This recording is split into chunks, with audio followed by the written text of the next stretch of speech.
The tale opens with the protagonist, Vikir van Baskerville, the loyal hound of the Baskerville family, facing execution by guillotine on false charges of consorting with the demon clan.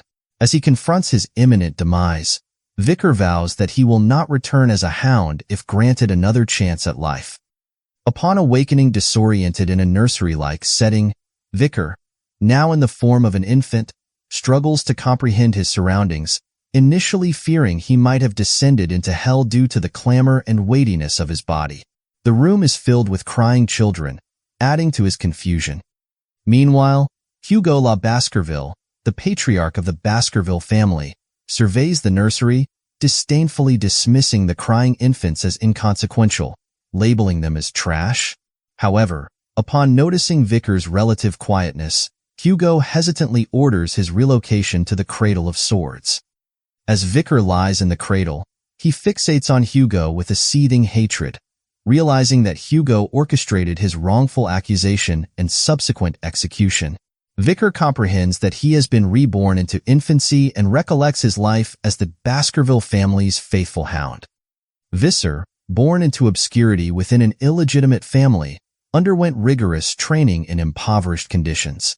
Molded into a loyal hound, he willingly undertook any unsavory tasks to elevate the Baskerville family's status among the 7 elite families. Despite his unwavering loyalty and desire for recognition, Vicir's allegiance was ultimately rewarded with a death sentence, simply because he possessed incriminating knowledge. Determined never to endure such a fate again, Vikir vowed vengeance. However, trapped in his infant form, he realized his immediate powerlessness. Nonetheless, his transfer to the Cradle of Swords presented an opportunity for growth and empowerment. In the Baskerville family tradition, children underwent the trial of the Cradle of Swords. Negotiating a labyrinth of blades, they then faced the challenge of reaching the Styx River, where their talents would be assessed. This legendary river, known for transmuting children's bodies into iron, had a capacity limit, making speed crucial. To reach the Styx River first, one had to navigate through the formidable helix-shaped wall of blades, a daunting task indeed. As Vicir navigated the intricate paths of the Cradle of Swords, memories of his past life plagued his thoughts. Betrayed by his siblings and denied the recognition he craved, he was determined to seize the blessing of the Styx River for himself this time. Amidst the maze's twists and turns, Vicir unexpectedly stumbled into the Styx River. Despite the agonizing pain as the water permeated his wounds and bones, he resolved to endure it, refusing to let this opportunity slip away. Outside the maze, Vicir's attendants frantically called for him to emerge, fearing for his life if he remained submerged any longer. However, Vicir remained resolute, intent on maximizing his time in the river. Meanwhile, Hugo observed with keen anticipation, inquiring of the family butler, John Barrymore, about the duration of Vicir's immersion. Learning that approximately 7 minutes had elapsed, Hugo expressed amusement at the possibility of Vicir's demise. Concerned attendants implored Hugo to intervene, but he merely called out to Vicir, urging him to surface. Oblivious to Hugo's calls, Vicir remained focused on absorbing the transformative waters of the Styx River, unwilling to relinquish this rare opportunity. Despite water filling his mouth, Vicir pressed on, urging himself to endure the pain. He felt himself slipping, but his resolve remained firm, his inner mantra of endure, endure, endure, echoing in his mind. Just as Vicir teetered on the brink of drowning, Hugo swooped in, yanking him from the water with a smirk of satisfaction. Hugo derided Vicir's greed for drinking from the Styx River and was taken aback by the presence of teeth in the infant's mouth. Learning Vicir's name from the head butler, Hugo quipped about the birth of a very, very greedy son, Vicir. Though still partially conscious, Vicir plotted his revenge, determined to hone his skills and bide his time. He vowed to personally end his master's life when the opportunity arose, ensuring the downfall of the Baskerville family by his own hands. Vicir van Baskerville entered the world as the illegitimate offspring of Hugo la Baskerville, a renowned nobleman. By the age of 8, Vicir's exceptional intellect set him apart from his peers, foreshadowing his future path. Despite his remarkable talents, Vicir's lack of direct lineage within the Baskerville family left him feeling ordinary. As he matured, he delved into various pursuits, ultimately gravitating towards the perilous paths of assassination, espionage, and conquest. By the age of 20, he had already undertaken numerous missions, showcasing his impressive abilities. Yet, despite his accomplishments, Vicir couldn't shake the sense of inadequacy stemming from his lineage. At 30, when the gates to the demonic realm swung open, signaling an impending invasion by the demon clans, Vicir, now a seasoned warrior, rose to the challenge. He fought ferociously, defending his realm and decimating monsters in battle.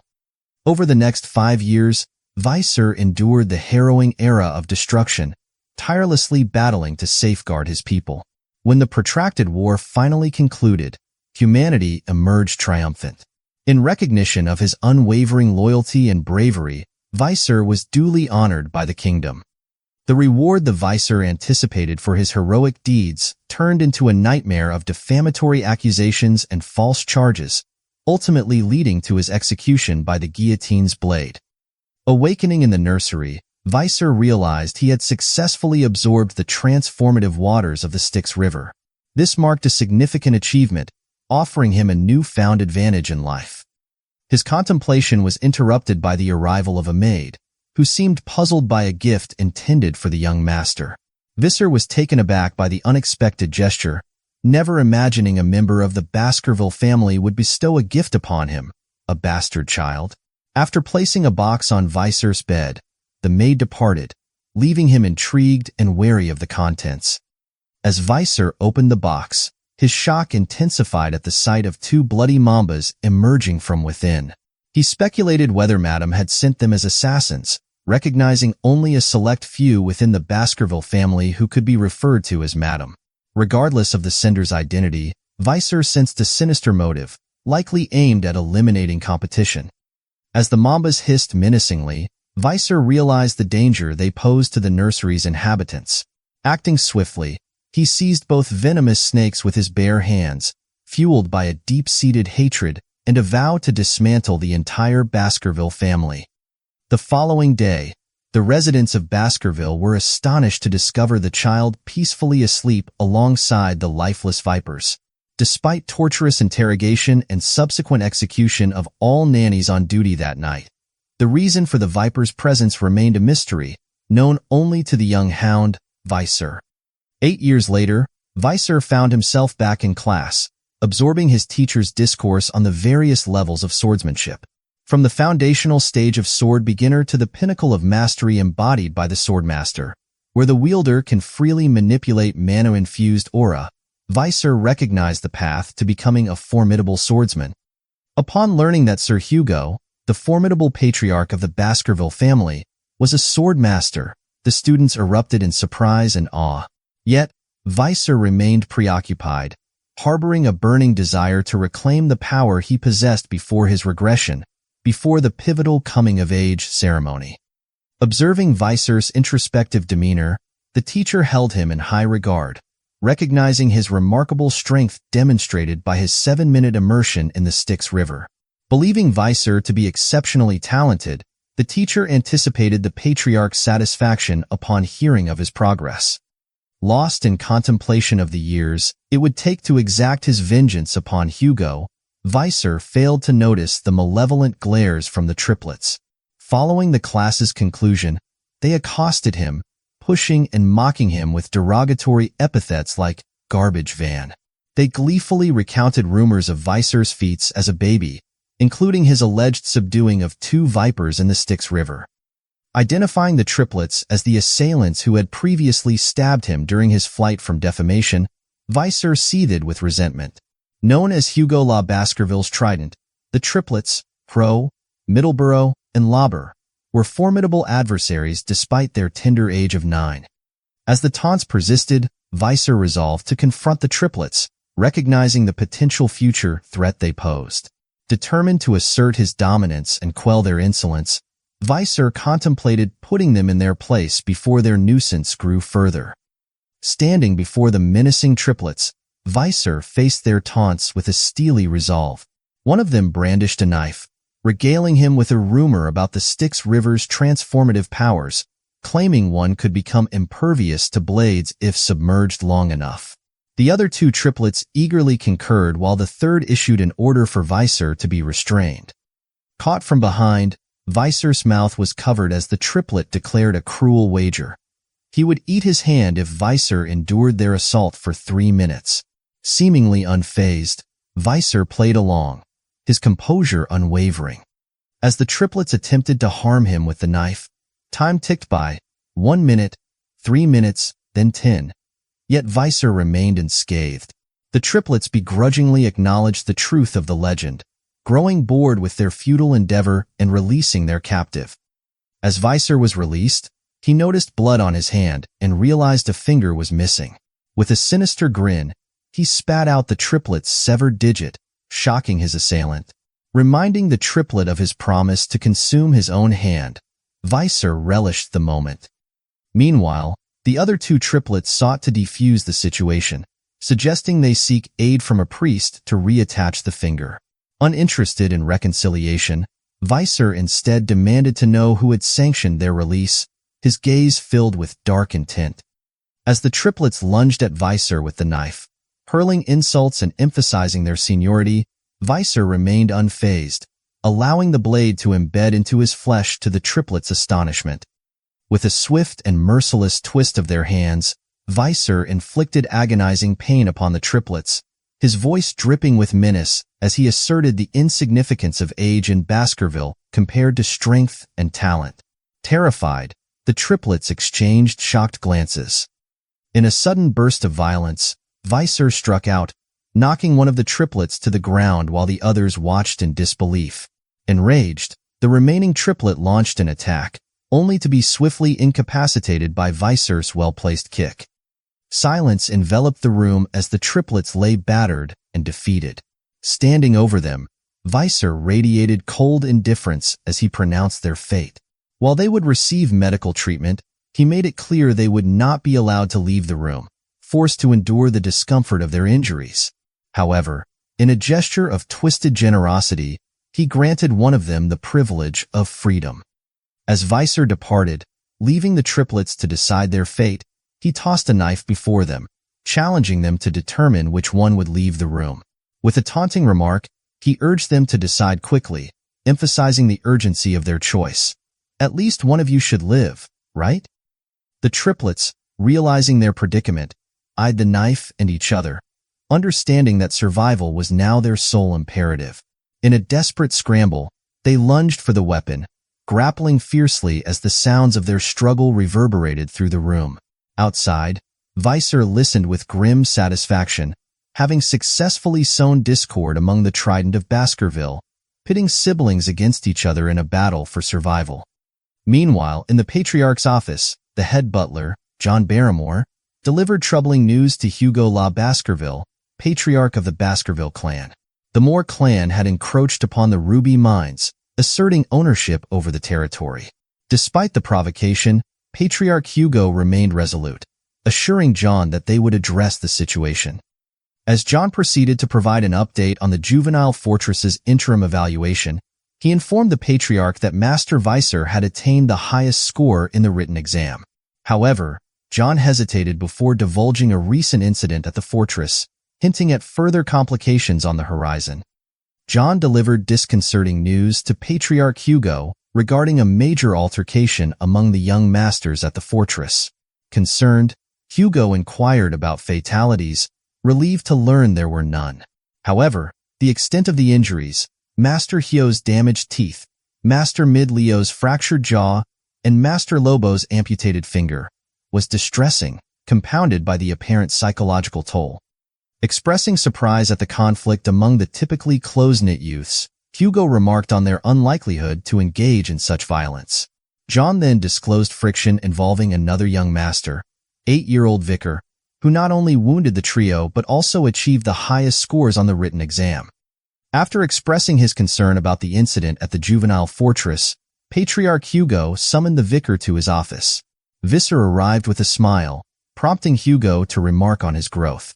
However, Hugo broached the subject of Vikir's involvement in disabling the triplets. Victor assured Hugo of their medical treatment, but Hugo emphasized the deeper emotional wounds inflicted. Hugo explained how the incident had ruptured the brothers' relationship, questioning Vikir's perception of right and wrong. In response, Vicir posed a counter-question, challenging Hugo to define his wrongdoing. Hugo pointed out the emotional turmoil Vikir had caused. Unfazed, Vikir, with confidence gleaming in his crimson eyes, asserted his strength, questioning how the stronger party could be at fault. However, Hugo revealed that Vicir's brothers had forgiven him, a fact that seemed to surprise him. Recalling a memory from before his regression, Vikir remembered a visit from a nun whose family had been ruined by the Baskerville clan. Despite their role in her family's downfall, she forgave Hugo. Echoing Hugo's words to the nun, Vicir acknowledged that forgiveness was perceived as weakness by those who lacked the strength to seek revenge. As Vicir expounded on the importance of strength, Hugo nodded in agreement, his eyes reflecting approval. Turning to the head butler, Barrymore, Hugo instructed him to grant Vicir access to the food storage, allowing him to take whatever snacks he desired, enough to carry on his own. Vicir, expressing his gratitude, requested chocolates. Leaving with the head butler, Vicir was addressed by Hugo as his son, with a reminder to excel in the upcoming evaluation and not to falter against the direct descendants. Vicir acknowledged the advice, though his expression betrayed a simmering hatred. Navigating to the storage room, the head butler began to detail the chocolates, explaining their high quality and origin from the Moore clan, enjoyed by their esteemed guests. However, Vicir abruptly interrupted, expressing his disdain for processed foods. Taken aback, the head butler sought clarification, prompting Vicir to request cacao beans, desiring a richer aroma. Confused but compliant, the head butler arranged for the beans to be brought to Vicir. As Vicir put one of the beans in his mouth, the chef informed him that they were the bloody beans, known for their rich aroma, and that with the potential to yield 100 liters of chocolate from just one bean. The head butler observed Vicir's consumption of the bitter cacao bean with intrigue. He couldn't help but marvel at Vicir's apparent adoration for chocolate, despite its initial bitterness. Recognizing the efficiency of Vicir's method to procure more chocolate, the head butler contemplated its practicality. Offering to process the beans and deliver the resulting chocolate to Vicir's room, the chef's proposal was met with Vicir's refusal. Instead, Vicir opted to handle the beans personally. Perplexed by Vicir's unconventional approach, the head butler couldn't help but wonder if Vicir simply had peculiar tastes. Unbeknownst to those around him, Vicir harbored no desire to consume the chocolate. Instead, he had devised a plan for the cacao beans, intending to utilize them in the impending practical exam in 5 days. Little did they anticipate, a catastrophic event loomed on the horizon, poised to disrupt the tranquility of the Baskerville clan's history like never before. In this world, the Baskerville family is known as the Berserker family due to the intense training and evaluation that their children undergo from a young age. The training begins when the children can take their first steps, and they are immediately put through a rigorous test of their stamina. They must run up a steep mountain and are not allowed to lie down or rest on their stomachs except for allocated times. As if this wasn't enough, when it's time for them to sleep, they are required to sleep alongside a monster corpse. This is to help them adjust to tough environments and become resilient in the face of danger. Here's the passage with commas and full stops inserted. These extreme practices are what make the Baskerville family feel feared and respected throughout the land. After this period of grueling training, the children reach the age of 8, and the real test begins. The young hounds, as they are called, must undergo a deadly evaluation. This is the defining moment that has earned the Baskerville family its notorious reputation. Now, on the outskirts of the territory, there is a mountain known as the Larrett Lenore Mountain. It is filled with monsters, and it is here that the young hounds gather to undergo their evaluation. The instructor of the Baskerville family, Shadow Dog Pav of Van Baskerville, stood before the young masters and explained the rules of the test. They needed to survive for a month in the area and hunt large and strong monsters. He went on to explain that the points for being successful in surviving were a 10 points for surviving, a 30 points for surviving without becoming disabled, a 50 points for failing other young masters and surviving, a 70 points for defeating a monster and surviving, a 90 points for fulfilling all the above conditions. Pavo also told the young masters that if they stole the badge that was given to them from someone else, additional points would be given. However, if they died, they would receive 0 points. He emphasized that there were number 100 points and reminded them of Sir Hugo's lesson that a swordsman dies the moment they becomes arrogant. The instructor also cautioned against leaving the designated area, as La Rouge at Lenore Mountain was a restricted area with many undiscovered things. He recommended that the young masters move within the given space where the monsters had already been subjugated. He informed them that during the exam, shadow dogs would be hiding and grading them as the young masters waited for the start of the practical exam. Some of them noticed Vicir and began discussing his past feats. Despite their comments, Vicir remained composed and thought about the La Rue at Lenore Mountain, which he had visited before. Meanwhile, the triplets standing near Vicir were visibly nervous, sweating with fear. Shadow Dog Pav addressed the young masters, wishing them good luck before the bell rang, signaling the start of the exam. As soon as the bell rang, the young masters dispersed, each racing towards different areas of the mountain to secure strategic positions. Among them, one young master had a plan. He aimed for a location he had scouted during the previous year's exam, hoping to gain an advantage. Unbeknownst to him, another young master followed closely behind, recognizing the potential for survival in numbers and intending to seize any opportunity that arose. Meanwhile, amidst the chaos, a trio of triplets engaged in heated debate, each adamant about pursuing their own methods to emerge victorious. As the exam commenced, Shadow Dog Pavo maintained vigilant watch, understanding the importance of minimizing casualties. Though not expressly forbidden, killing incurred point deductions, a fact that Pavo and his fellow shadow dogs were keen to uphold. Their mission, to prevent unnecessary bloodshed at all costs. Assigned to tail Vicir, one shadow dog observed with intrigue as the young master veered towards a restricted area. Curiosity piqued, the shadow dog wondered about Vicir's true intentions, pondering whether he was indeed the rumored prodigy who had long distinguished himself. With anticipation, the shadow dog awaited Vicir's demonstration of skill. Approaching a towering tree, Vicir contemplated its suitability as a temporary refuge. Satisfied with the soft ground, he settled in, opting to take a respite amidst the tumultuous activities unfolding elsewhere. While his peers battled for points or confronted monstrous adversaries, Vicir collected wood and honed his combat skills with a wooden stick, eventually succumbing to peaceful slumber beneath the tree's protective canopy. Growing increasingly puzzled by Vicir's seemingly passive demeanor, the shadow dog tasked with monitoring him began to question the young master's motives.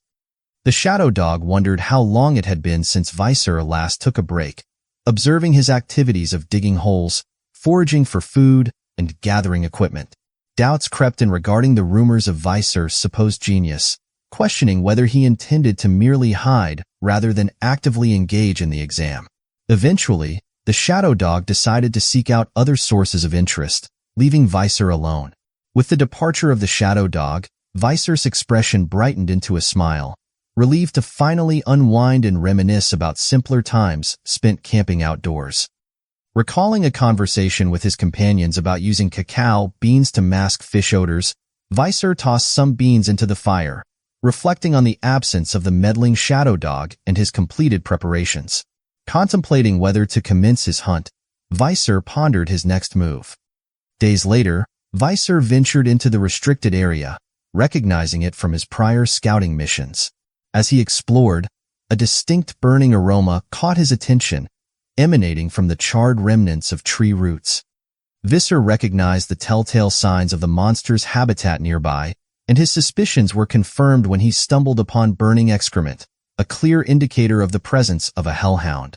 Standing before him was the dreaded beast, flames billowing from its maw. Hellhounds were infamous creatures from the depths of hell, known to bring catastrophic destruction to those unfortunate enough to cross their path. With a menacing B+ risk rating and towering at 3 meters in height, this hellhound was a formidable adversary. Its sulfurous flames were highly volatile, capable of igniting at the slightest spark, and its bite was lethal, ensuring no survivors. Victor knew he was in grave danger as he faced the towering figure of this monstrous sentinel. Recalling a past encounter with a hellhound during his previous life at the age of 18, Vicir, now a mere 8-year-old, realized that defeating the creature alone was an impossible task. However, he remembered a simple yet effective strategy that even a child could employ. As the hellhound lunged towards him, Vicir swiftly dodged to the side, exploiting the first weakness of hellhounds: their inability to change direction easily, restricted to moving in straight lines. Acting quickly, Vicir scattered water on the ground, exploiting the second weakness of lookout monsters: their aversion to crossing water. Forced to take a longer route, the hellhound's advance was slowed, granting Vicir precious moments to evade. Even shallow water proved effective in hindering the beast, revealing the vulnerability shared by all canine monsters: the necessity to open their mouths while in pursuit. In a perilous showdown, Vicir faced the bloodthirsty hellhound head-on, but he was prepared. With a well-aimed toss, he hurled a bloody bean into the monster's gaping maw, exploiting its weakness and turning the tide of the battle. After landing, the hellhound immediately succumbed to the effects of chocolate, whimpering in pain and being immobilized. Vicir, quick to exploit the canine's vulnerability to the toxic substance, explained the lethal nature of chocolate to canines, magnified by the bloody bean's extraordinary power to produce 100 liters of it from a single bean. With a deft stroke, Vicir aimed for the hellhound's unprotected kidney, swiftly dispatching the creature and absorbing the essence of XP or karma released upon its demise. As the surge of energy coursed through him, Vicir felt his strength and skill returning, a tangible sign of his progress towards reclaiming his former abilities before regression. Anticipating Hugo's reaction to his extraordinary feat, a mere 8-year-old vanquishing AB+, rated monster, Vicir stood poised, ready to claim his trophy and the rewards of securing first place in the practical test. However, his moment of triumph was abruptly interrupted by the arrival of a group of hellhounds, undoubtedly seeking retribution for their fallen comrade.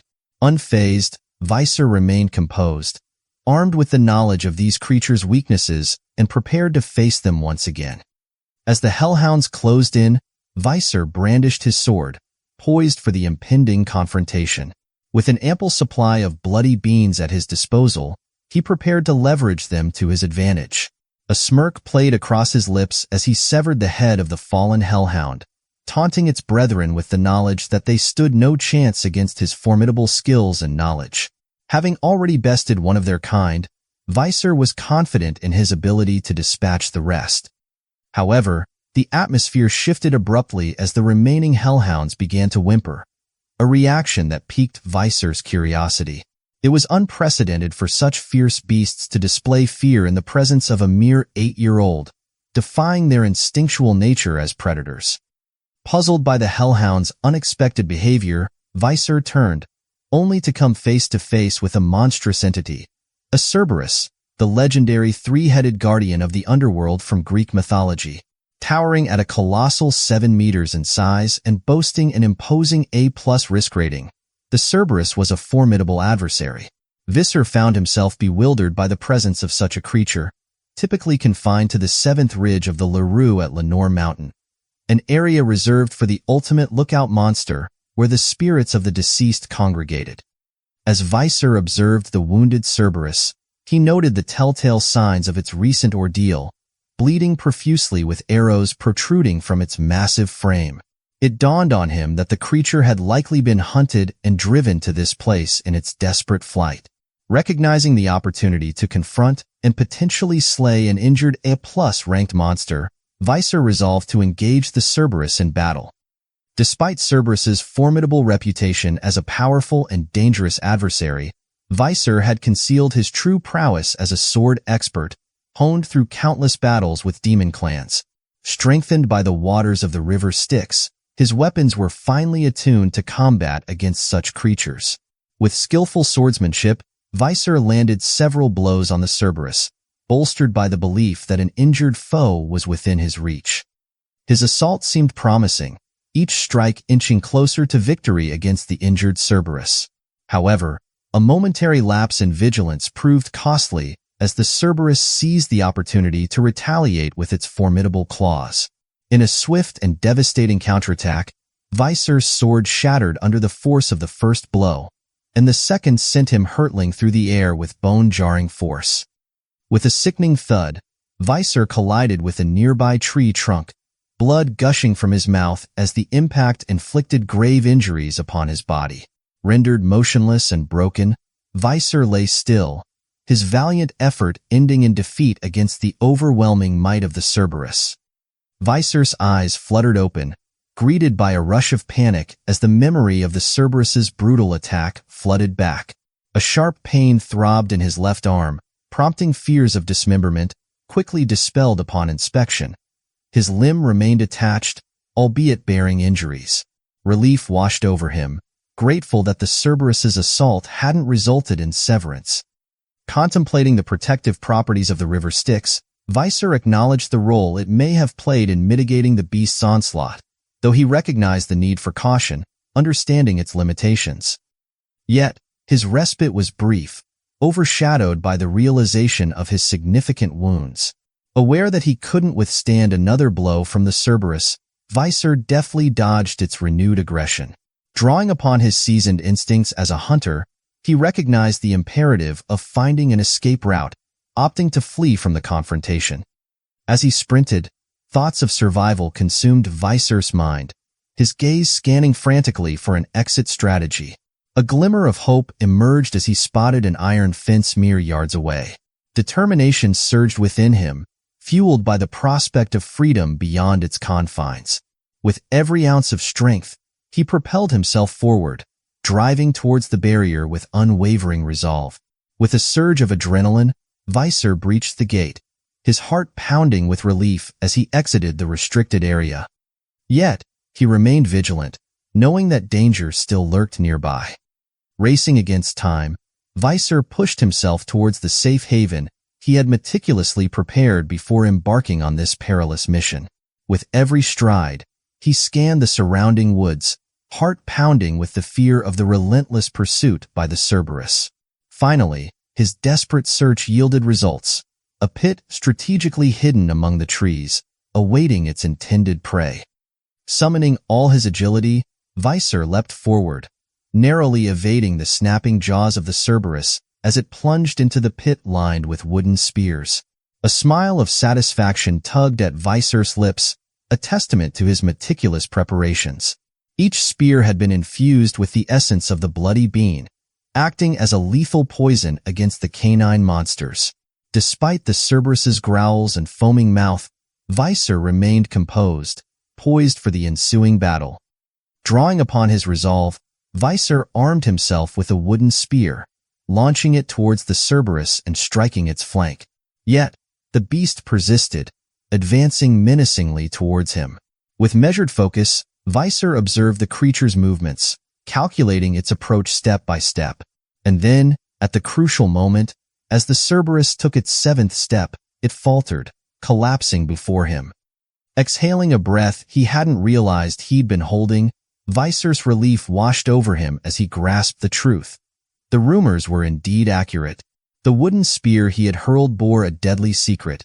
It was laced with the venomous fang of a bloody mamba snake, a toxin that rendered its victim incapable of taking more than 7 steps. Once bitten, Vikir had hidden it away in his youth, foreseeing its potential usefulness. Now, as Vicir stood over the lifeless heads of the Cerberus, he felt the energy emanating from its body infusing him with newfound power. Yet, practical concerns soon clouded his thoughts. How would he transport the massive carcass back? The obviousness of Cerberus's demise posed a dilemma, prompting Vicir to contemplate potential witnesses. The Guardian Knight, having observed his crafting of the wooden spears, emerged as a possible ally in this predicament. However, Vicir's focus shifted as he considered the significance of Cerberus's role as a gatekeeper. Its presence hinted at the proximity of something substantial, a dungeon, perhaps, teeming with untapped treasures. The mere thought ignited Vicir's heart with anticipation, spurred by the allure of hidden riches within. Aware of the dangers lurking within dungeons, Vicir resolved to prepare himself accordingly. Before delving into the depths of the dungeon, Vicir took precautions, applying a handful of Cerberus feces to his body. Knowing that the scent would deter smaller creatures from crossing his path, he embarked on his quest with determination, driven by the promise of adventure and wealth that awaited him within the dungeon's confines. Vicir's sharp senses were keenly attuned as he traced the Cerberus's path through the forest, meticulously noting the subtle cues of dried soil, decaying leaves, and moist roots. With unwavering focus, he followed the trail, his determination unyielding as he retraced the creature's steps. Recognition dawned upon him as he arrived at his destination, the dungeon the Cerberus had been guarding. Vicir realized with certainty that he had traversed this terrain before, foreseeing its future discovery in a decade, but anticipating its emptiness by then. Yet, in the present moment, he sensed the latent mana pulsating beneath the decrepit surface of the dungeon. Proceeding with caution, Vicir approached the entrance, noting the absence of light and surmising the depth of the dungeon to be greater than he had initially perceived. Undeterred by the darkness, his crimson eyes ablaze with anticipation, Vicir ventured into the depths of the dungeon, his imagination ignited with thoughts of the treasures that awaited him within. Navigating through the dimly lit corridors, Vicir's gaze fell upon veins of ruby minerals strewn across the cavernous expanse, undoubtedly linked to the nearby Red Mountain. Suddenly, a glimmer of light beckoned from within the depths of the dungeon, prompting Vicir to quicken his pace. As he ventured further, he found himself standing in a brilliantly illuminated chamber, his heart racing with excitement at the prospect of what lay beyond. As Vicir's eyes adjusted to the illumination, they were immediately drawn to the imposing figure of a massive ruby adorning a pillar at the room's center. Its radiant glow mesmerized him, a testament to the mana infused within. Yet, his reverie was abruptly shattered by the grim sight of a nearby skeleton sprawled on the ground. Approaching cautiously, he observed evidence of violence, deep stab wounds and dried blood stains, a stark reminder of a past tragedy. Intrigued, Vicir reached for a letter lying amidst the skeletal remains. Its author, Cain, chose anonymity, opting not to soil the pristine white paper with his name. As Vicir perused its contents, he discerned the distinctive handwriting of a Baskerville, prompting speculation about the writer's lineage. The letter unfolded the tale of Cain and his brother Abel's discovery of the fabled stone chamber, a legacy passed down through generations of the Baskerville family. Their arduous journey, fraught with trials and battles against formidable monsters, culminated in their long-awaited encounter with the chamber. However, the final trial within had ensnared them for 3 grueling years, a testament to the chamber's formidable challenges and the brothers' unwavering determination. Vicir couldn't fathom the depth of sacrifice Cain and Abel had made for the treasure within the dungeon. The enormity of their sacrifice left him pondering what kind of treasure could possibly warrant such a cost. His focus returned to the present as he beheld the resplendent ruby at the chamber's heart, realizing its significance as the key to unlocking the dungeon's final trial. The inscription on the monument posed a riddle. Figure out loud when entering its 1, but once inside its 2, when leaving its 1. Though the meaning eluded him, he recalled Cain and Abel's struggle with its enigma. According to the letter, the brothers had deliberated over the ominous message, ultimately concluding that to claim the dungeon's treasure, they must reunite as one. This grim realization led to a fierce battle, ending with Cain slaying his own brother. Yet, despite the bloodshed, they had indeed transitioned from 2 to 1. However, Cain found himself unable to seize the treasure. Overcome with regret, he chose to leave the chamber, cautioning others against its deceptive allure. In Cain's somber account, the Devil's Den held no tangible reward, serving only to mock and torment humanity. Vicir absorbed the letter's contents with solemn reflection, recognizing the futility of their journey, a testament to the challenges faced and the ultimate emptiness that awaited them within the dungeon's depths. Vicir couldn't shake the assignment he'd received, realizing it mirrored Cain's. Though not a twin, he recognized Cain and Abel's misinterpretation of the text. but its meaning eluded him. When entering it's one, but once inside it's two, when leaving it's one. The words haunted him as he puzzled over their significance. Determined not to falter, Vicir refused to surrender. He believed no dungeon was insurmountable and resolved to unravel this enigma. As he scrutinized the skeleton, a revelation struck. Reflecting on Cain and Abel's failure, he grasped that their downfall stemmed from their fixed mindset as separate entities. As Vicir approached the ruby at the room's center, he scrutinized the dark passage leading to a radiant stone chamber, realizing the dungeon's solution lay within the riddle. I am one when entering through the dark passageway, but as soon as Ruby's light casts a shadow on me, I become two, and when darkness re-enters is when the stone chamber's final stage will open. With a decisive strike, Vicir shattered the ruby, unveiling the answer, shadow. As the ruby fractured, a sudden blaze of light flooded the room, exposing the long-concealed treasure within the dungeon. Vicir's eyes widened in awe at the sight before him. A sword emitting a malevolent aura, resting atop a stone pedestal.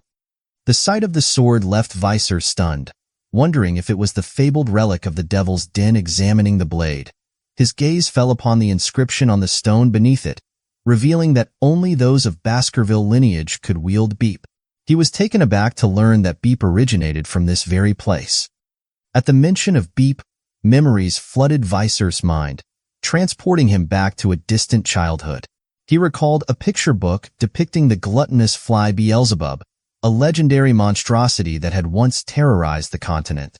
Beelzebub, a part of the devil's unholy constellation known as the Seven Calamities, had been opposed by the heads of the seven noble families. Vicir recalled the tale of the first Baskerville patriarch's clash with Beelzebub and how the remnants of the demon's power had been enshrined within Baskerville lands. Though dismissed by many as mere myth, Vicir knew its truth. The sword before him was irrefutable proof. He also remembered how this very blade had been seized by the demon clans, resulting in untold human casualties on the battlefield. As Vicir attempted to draw the sword, he vowed it would never again fall into demon hands. It belonged to him now. Suddenly, a surge of energy coursed through his hand, eliciting a startled exclamation. Gripping the hilt tightly, the sword vanished from sight, only to reappear moments later, seamlessly melded with Vicir's hand. As he extended his hand, the sword Beelzebub materialized, emanating a subtle aura. Vicir gazed upon the blade in awe, knowing it was forged from the remains of a devil's holy constellation. Grateful for such a potent weapon, a grin spread across Vicir's face as he pondered the heights of strength he could reach with Beelzebub by his side. The anticipation of his newfound power filled him with exhilaration. After thoroughly exploring the dungeon and finding nothing else to acquire, Vicir decided it was time to depart. However, as he began to leave, an unsettling sensation swept over him, causing him to collapse to his knees, overcome by dizziness and gnawing hunger. Peering down at his hand, he heard Beelzebub's echoing voice, realizing it was not his own hunger but that of the sword itself. Emerging from the dungeon, Vicir grimaced in pain, clutching his stomach as the sword's insatiable appetite took its toll. He pondered whether his heightened sense of smell was a side effect. Suddenly, Beelzebub tugged at Vicir's hand, compelling him to follow its lead. Intrigued, Vicir hurried in the direction the sword urged him. Arriving at their destination, Vicir beheld the corpse of the hellhound he had slain earlier. Astonished, he observed Beelzebub's attraction to the carcass, extending the sword toward it. As Beelzebub absorbed the hellhound's blood, Vicir felt his own hunger diminish, witnessing the sword's voracious appetite being sated. He couldn't help but wonder if Beelzebub's hunger had caused the nearby trees and soil in the mountain to wither and dry up. As Vicir gazed upon Beelzebub, a sense of responsibility toward the sword swept over him, tinged with frustration at its unpredictable nature. Beelzebub, having finished its meal, emitted a satisfied sound. Vicir observed as the sword's hunger was finally appeased, seizing the opportunity to scrutinize its abilities. Examining the slots on the sword, Vicir discovered that Beelzebub possessed an inherent ability named Glutton of Fly. This power enabled the sword to absorb the skills of its adversaries, rendering it a formidable weapon in combat. However, the extent of absorption was virtually limitless, resulting in countless individuals losing their abilities and becoming obsolete after encountering Beelzebub. Fully aware of the perilous nature of this power, Vicir understood that he could only imbue the sword with up to 3 abilities. Upon inspecting the first slot on Beelzebub, he found it equipped with the Hemorrhage Hellhound skill, rated B+. This skill endowed the sword with the ability to continuously extract the blood of its opponent, even from the smallest of wounds. Vicir suddenly conceived an idea and approached the lifeless body of the Cerberus, with Beelzebub beginning its work. However, Vicir intervened, cautioning against devouring the entire carcass, mindful of the difficulties he would face explaining excessive damage during the autopsy. Lightly tapping Beelzebub's hand, he commanded, "Enough!" The sword emitted a cry of pain reminiscent of a child's. With all 3 slots now filled, Burn Injury, Cerberus, A+ rank, Hemorrhage Hellhound, B+ rank, and High-Speed Regeneration, Sewer Rat, F rank, Vicir was surprised by the inclusion of the High-Speed Regeneration ability. Observing a dead rat beneath the Cerberus, he realized that Beelzebub had consumed the sewer rat crushed under the beast. Vicir regarded the acquisition of the Burn Injury skill from the Cerberus as a significant achievement, recognizing thermal burns as among the most excruciating human experiences, far surpassing the pain caused by the Hellhound's hemorrhage ability. With the monster now prepared for submission in the practical exam, Vicir suggested waiting on-site until its completion. As the young hounds concluded their practical examinations and returned to Baskerville, anticipation filled the air for their evaluations. Upon completion, they received shields, swords, or necklaces crafted from the monsters they had hunted during their exams. A certain young hound had made a significant impression on the Baskervilles present. Hugo, the patriarch of the family, sat in his office, visibly surprised, as he questioned his head butler, "Who caught what?" The head butler promptly replied, informing him that it was Master Vicir van Baskerville, an 8-year-old hound, who had successfully hunted the Cerberus, an A+ ranked monster that had accidentally ventured into the restricted area during the practical exam. Hugo found it astonishing that Vicir had managed to capture such a high-ranking monster, one that even the family's guardian knights typically avoided. The head butler elaborated, explaining that the Cerberus had been previously wounded by the barbarian tribe, and Vicir had applied poison to his wooden spear. However, there was no further information regarding the type of poison used or its source. Intrigued by this revelation, Hugo expressed his curiosity, but the head butler could only relay what was documented in the hunting journal. He had intended to inquire further with Master Vicir, but the young hound had returned to his dorm, citing exhaustion. Amused by Vicir's cunning at such a tender age, Hugo remarked, "The little brat is already quite astute.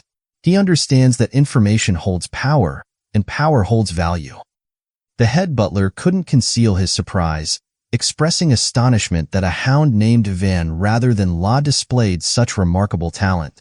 In response, Hugo firmly stated that he didn't discriminate based on a hound's bloodline.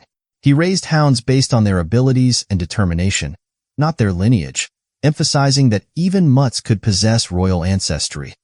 Though the head butler pondered whether Hugo harbored concerns about his second son preparing for isolation training, he refrained from voicing his thoughts aloud, offering a simple apology instead. Hugo dismissed the apology but admitted to needing a mood booster. The head butler promptly suggested summoning Master Vikir. Upon Vikir's arrival before Patriarch Hugo, he exuded composure and confidence. Hugo inquired about Vikir's success in capturing the Cerberus during his practical exam. Calmly, Vikir explained that he had utilized chocolate on his wooden spear, as it proved to be a lethal poison for canine monsters. This revelation surprised Hugo, who then understood the reason behind Vicir's request for chocolate before the hunt. The head butler, present in the room, was taken aback by the lack of formal greetings exchanged between the two, pondering whether this truly resembled a conversation between father and son. However, the dialogue proceeded with Hugo questioning Vicir about his earlier failure to respond adequately when queried by the butler regarding the hunt. Vicir clarified that the butler was not his master, indicating that if he belonged to the clan, then the clan's master was his master as well. Hugo smirked, congratulating Vicir on his successful hunt and informing him that as a reward, the monster's corpse would be his alone to claim. Moreover, as the highest scorer, he had the privilege of making a wish. Eager at the opportunity, Vicir's eyes gleamed with determination. He expressed his wish without hesitation to gain access to the 10,000 epistle library. Situated deep within the heart of the Baskerville clan, the 10,000 epistle library stood as one of the empire's largest repositories of knowledge. Hugo arched an eyebrow in surprise at the request, reminding Vicir that only the patriarch, second in command, and their direct descendants were permitted entry. Undeterred, Vicir acknowledged the restriction but hinted at his willingness to circumvent it if necessary. To the Vicir's astonishment, Hugo granted him permission to enter the library. However, Hugo didn't stop there. He instructed Vicir to study the Baskerville 6 technique, located within the 6th restricted zone deep inside the library. The individual was taken aback upon hearing that Hugo was granting permission for a child with the Van middle name to access the Baskerville 6 technique. It was unprecedented for an illegitimate child to be permitted beyond the 4th technique. Nevertheless, Vicir endeavored to maintain composure and rationalize the situation, reminding himself that it was only the 6th technique. Despite the surprise, Vicir remained resolute. He recalled Hugo's current mastery of the Baskerville 7th technique and his previous attainment of the bare 9 fangs before his regression.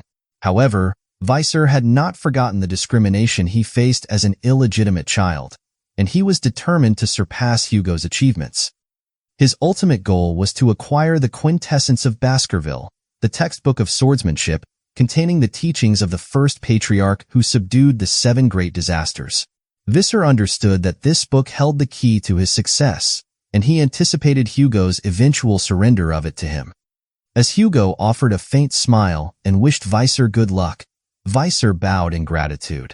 He recognized that Hugo had no inkling of the true value of the seemingly random book he was bestowing, but Vicir remained undeterred.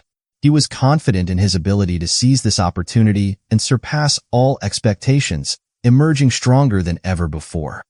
As Vicir stepped into the 10,000 epistle library for the first time, he marveled at the vast collection of books surrounding him.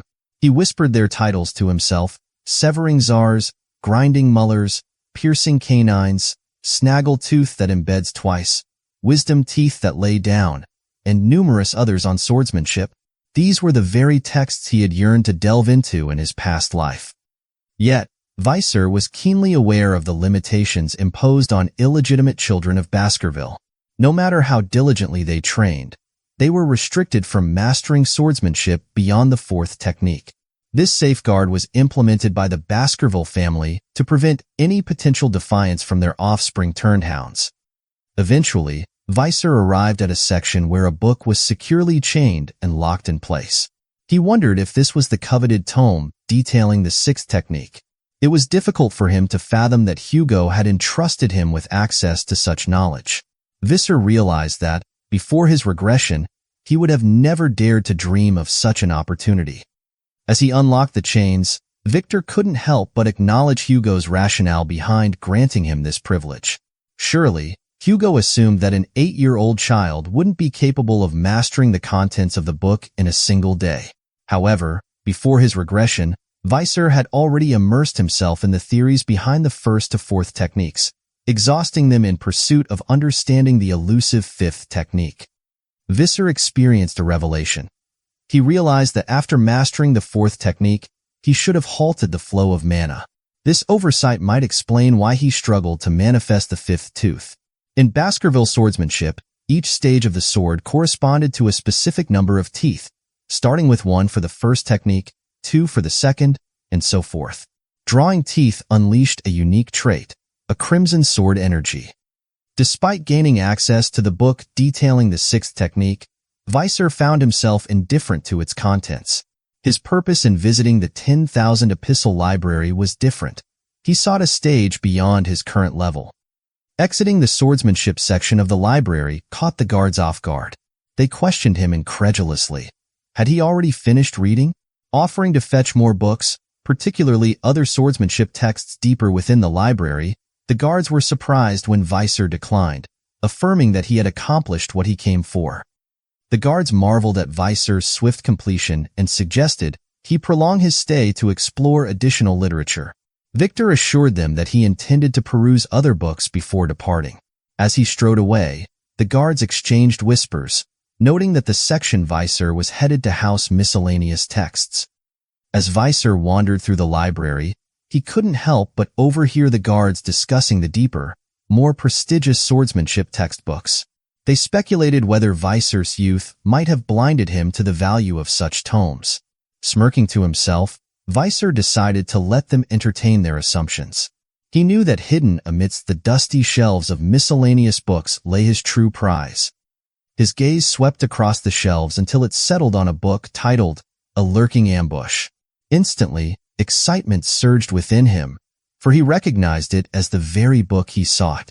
Grasping it eagerly, he inspected its worn pages, acknowledging its outward appearance as nothing more than a dilapidated miscellany. Yet, Vicir understood its true significance. Memories flooded back of his time with the Hound Squad before his regression. They had stumbled upon a single torn page from a swordsmanship textbook bearing Baskerville's distinctive handwriting. Hugo's obsession with finding its match had driven them to scour the library until, at last, they unearthed it within the pages of A Lurking Ambush. Contained within the book were the ancestral writings of the Baskervilles, including the coveted 10th technique that had consumed Hugo's every waking thought. He had dispatched hounds far and wide, even resorting to declaring war on those who withheld the remaining pages. Despite the sacrifices made, Hugo's reward had been nothing more than a perfunctory good job. The figure's eyes narrowed with anger as he recalled the grim aftermath of Hugo's reckless pursuit of power. A pile of wasted hound corpses and blood lay under him, a stark reminder of the devastating cost. With a bitter tone, the figure condemned that life is foolish and resolved never to allow such tragedy to happen again. Reflecting on the missing pages, he realized their pivotal role in mastering the techniques. Without access to the original book, the figure understood that he couldn't progress beyond the 4th technique. Those missing pages held the key to unlocking true mastery. Without them, the book remained a collection of random and useless techniques. After immersing himself in the book for a while, the figure remarked aloud that to others, it might appear as a nonsensical miscellany. However, he knew that by utilizing the missing pages and filling in the blanks, the false and misleading information would transform into an extraordinary masterpiece of knowledge and wisdom. Vicir had previously attained the highest level of graduated aura and mastery of the 4th technique before regressing. Now, he was determined not to repeat past mistakes. He made a vow to himself. Before turning 15, he would reclaim the power he had lost. Deeply engrossed in reading the book, Vicir lost track of time. When he finally closed it, he was astonished to find that night had turned into day. Pride swelled within him as he realized he had memorized the entire contents of the book. As he stood up, Vicir noticed the absence of the guardian knights. Though aware that his young body couldn't draw 10 teeth, he felt confident in his ability to achieve the 5th technique, which had eluded him in his previous life. Entering a focused state, Vicir approached the statue and began to unleash his full power with each strike of his Baskerville sword technique. He executed the 1st, 2nd, 3rd, and 4th techniques with precision and determination. As Vicir fought, memories of his past flooded his mind. He recalled the struggles he faced in his previous life, working tirelessly to achieve the highest level of graduated aura. Yet, despite his efforts, he was unable to learn a suitable sword technique and faced hostility from the direct bloodline due to his status as an illegitimate child. This discrimination was the barrier that prevented him from advancing beyond the 5th technique. Determined not to be shackled by his past, Vicir channeled his anger and frustration into each strike against the statue. With relentless determination, he attacked, refusing to let anything hold him back. In the heat of battle, Vicir's thoughts turned defiant. Imagining Hugo's face on the statue before him, he unleashed his technique with precision, slicing through the stone. As Vicir caught his breath, he wondered if he had successfully executed the fifth technique. A rush of warmth surged from his heart to his neck, filling him with overwhelming happiness. Tears threatened to spill from his eyes as he realized the magnitude of his achievement. Suddenly, he became aware of the need to test his newly learned technique with a sword. In a moment that shattered records in Baskerville's history, the canine teeth of a young hound began to grow at an unprecedented speed, pointed directly at its master. Vicir beamed with pride, his body still trembling with excitement from successfully drawing the fifth tooth. He marveled at how far he had come and how quickly he had achieved this milestone. His mana now exhibited a strength that had taken years of hard work to attain in his previous life. Observing the liquid aura flowing within him, a symbol of his newfound status as a graduate, Vicir felt a profound sense of awe. Graduates occupied a realm far beyond that of mere sword experts, and he was now among their ranks. It was an accomplishment that had taken him 30 years to reach in his previous life, yet here he was, only 8 years old. The transformation of his solid aura into a liquid state with increased density filled Vicir with confidence. He knew he possessed the skills and abilities to achieve much more. Determined to master the lurking ambush sword technique, Vicir recognized its potential to seamlessly transition between offense and defense without limitations. He understood that this technique would empower him to unleash his full potential on the battlefield. Vicir carefully placed the book near the window, taking a moment to reflect on his progress. He acknowledged the considerable distance he had traversed since his regression, feeling stronger and more skilled than ever before. Confidence surged within him. He believed he could rival a mid-class graduate and emerge victorious using his newfound abilities. Yet, Vicir understood the importance of concealing his full strength from Hugo. He needed to keep Hugo unaware while he secured what he required. With a calculated move, Vicir retrieved a magnifying lens and positioned it near the book, allowing the sun's rays to converge and ignite a small fire on its pages. An evil grin spread across his face as he remarked on the obstacle this destruction would pose for Hugo and the hounds in reaching the coveted 10th technique, though he would face no such hindrance. Suddenly, the guards, who had been conspicuously absent, burst into the library, drawn by the scent of burning paper. Startled by the Vicir's presence, they demanded an explanation for the unfolding scene. Vicir's expression swiftly shifted to one of apology as he explained that the fire had resulted from his accidental leave of the magnifying glass nearby. He offered to report the incident to the butlers. Realizing the potential consequences, the guards hesitated, aware of their potential punishment. One of them broke the silence, asserting that Vicir needn't apologize. It was their responsibility to ensure his safety, and they were relieved the fire occurred in an area with only inconsequential books. Curious about their current duties, Vicir inquired about the Moore clan and their involvement with the ruby mines, speculating that they likely had more pressing matters to attend to. Acknowledging the guards' agreement to keep the incident confidential, Vicir expressed gratitude and apologized for any inconvenience. As he departed, the guards exchanged words, impressed by his consideration for their well-being and deserving of respect. Unbeknownst to them, Vicir's departure concealed a mischievous grin, hinting at his ulterior motives. As Vicir stood in Hugo's office, Hugo inquired if he had unearthed any enlightening discoveries during his time in the library. Vicir cryptically responded that he had encountered something possessing both warmth and sharpness, yet exhibiting a soft and viscous nature. The enigmatic response startled both Hugo and the head butler, prompting them to consider the possibility that Vicir had attained the aura, a significant milestone marking entry into the realm of swordsmanship. Even prodigies typically required relentless training until the age of 15 to achieve the status of a low-class sword expert.